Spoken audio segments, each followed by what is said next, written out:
Assalamu alaikum wa rahmatullahi ta'ala wa barakatuh.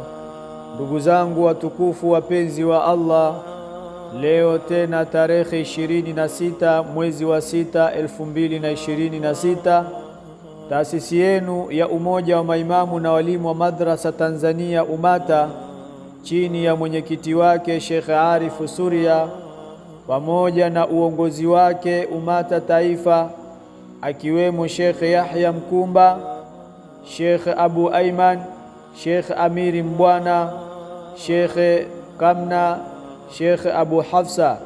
Allah leo ametuafikisha, tumekuja hospitali ya wilaya Kisarawe kuja kutoa huduma ya chakula pamoja na maji na juisi kwa wagonjwa, na hii ni juhudi inayofanywa na taasisi yenu ya Umoja wa Maimamu na Walimu wa Madrasa Tanzania Umata.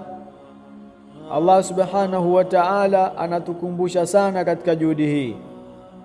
Allah anatuambia ndani ya Qur'an, wayuthiruna ala anfusihim walau kana bihim khasasa wa man yuka shuha nafsihi faulaika humul muflihun. Ndugu zangu watukufu wapenzi wa Allah, haya ni maneno ya Allah subhanahu wa ta'ala akituelekeza na kutukumbusha katika juhudi hii ya kutoa na kuwapa wale ambao ni wenye uhitaji. Leo taasisi yenu ya Umata imekuja kutoa huduma ya chakula hiki kwa wagonjwa. Kama mnavyoona, hii juhudi sio ya mtu mmoja. Wewe ambaye Allah amekujalia kipato, toa kwa ajili ya kuwawezesha wale ambao ni wahitaji. Ndugu zangu watukufu wapenzi wa Allah, juhudi hii ya kutoa sadaka na kuwapa wale ambao ni wenye uhitaji ni juhudi ambayo ina ubora mkubwa mbele ya Allah subhanahu wa ta'ala.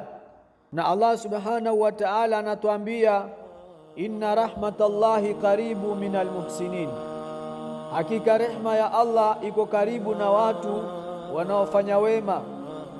Wewe ambaye Allah amekujalia kipato, ndugu yangu Muislamu, toa kwa ajili ya kuwapa wale ambao ni wahitaji. Na miongoni mwa faida zinazopatikana katika kutoa, Mtume Muhammad sallallahu alaihi wasallam anatuambia, man yassara ala mu'siri yassara Allahu alayhi fi dunya wal akhirah, yoyote atakayemrahisishia mwenye shida, basi mtu huyo Allah subhanahu wa ta'ala atamrahisishia mambo yake katika dunia na akhera.